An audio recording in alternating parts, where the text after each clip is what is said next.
Falando do Congresso Nacional, a CPI do crime organizado chega ao fim nesta terça-feira sem conseguir ouvir mais de 90 pessoas que haviam sido convidadas ou convocadas. Foram realizadas apenas 18 oitivas desde a instalação lá em novembro de 2025, com a missão de investigar a atuação de facções criminosas, milícias e esquemas de lavagem de dinheiro no país. Claro, do finalzinho do ano para cá, logo depois aí da história toda da operação violenta lá, a mais violenta da história do Rio de Janeiro, do Comando Vermelho, veio a história do Daniel Worcaro. E aí a CPI ficou um pouquinho mais complexa, né, Marília Ribeiro? Ela volta para trazer os detalhes do fim da CPI, do crime organizado. Esse é dos grandes assuntos de hoje, né? É isso, Nath. Você falou aí da quantidade de pessoas, né, que não foram ouvidas pela CPI do crime organizado, Nath. E essa lista cresce, mesmo no último dia da comissão, do último dia de trabalho, porque havia expectativa do ex-governador do estado do Rio de Janeiro, Cláudio Castro, comparecer na CPI do crime organizado para poder prestar esclarecimentos a respeito da segurança pública no estado do Rio de Janeiro, enquanto estava sob a gestão de Cláudio Castro. Até ontem havia ali a confirmação por parte de toda a equipe do ex-governador que ele iria comparecer à CPI. Só que ontem à noite ele apresentou um atestado médico e, com isso, ele não será ouvido pela comissão nesta terça-feira. Assim, o relator da CPI, o senador Alessandro Vieira, do MDB de Sergipe, apresentou, então, protocolou o seu relatório de pouco mais de 200 páginas.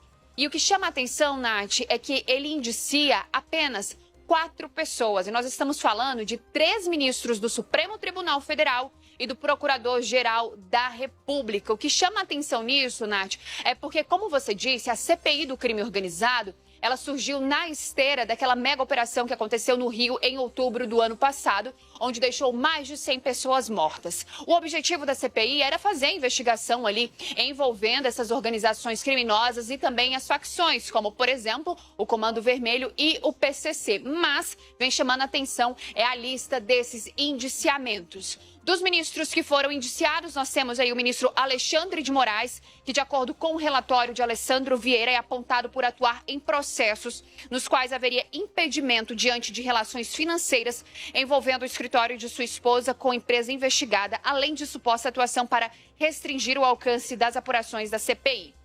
O outro ministro que foi indiciado é o Dias Toffoli. Ele é citado ali, eles são citados em julgamentos em situação de suspeição em razão de vínculos empresariais indiretos com investigados, além de decisões e comportamentos que, segundo o documento, indicariam conflito de interesses e interferência em investigações. Por fim, o último ministro do Supremo Tribunal Federal indiciado por Alessandro Vieira é Gilmar Mendes.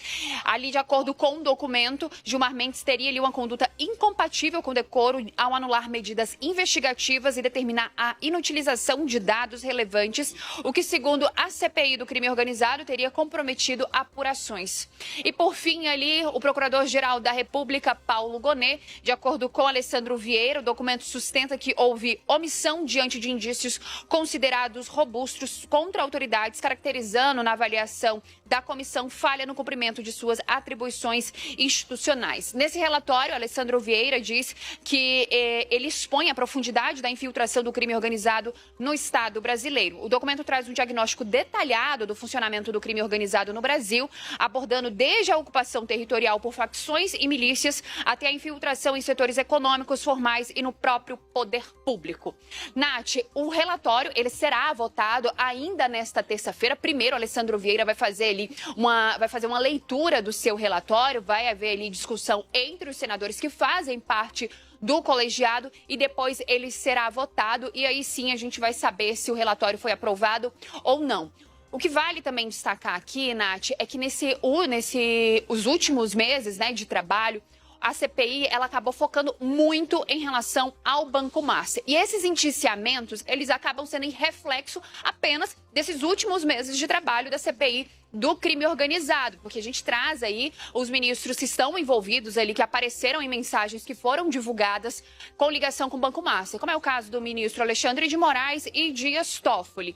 Então a gente vê ali a CPI fazendo apenas o reflexo das investigações do Banco Master, lembrando mais uma vez que ela foi instalada para poder investigar o crime organizado por conta daquela mega operação no estado do Rio. Agora, Nath, a gente fica aguardando aqui no túnel do tempo do Senado Federal a chegada do senador Alessandro Vieira para que ele possa dar mais explicações para a gente e poder dizer por que houve apenas esses 4 indiciamentos. Diferente ali da CPMI do INSS, onde o relatório de Alfredo Gaspar foi mais de 4.000 páginas. Ele apresentou ali mais de 200 indiciamentos. A base do governo também, um documento, ele chegou a quase 2.000 páginas e mais de 100 indiciamentos. Vamos ver o que vai acontecer em relação a esse relatório que deve ser votado ainda nesta terça-feira, porque os trabalhos da CPI do crime encerram hoje, Nath.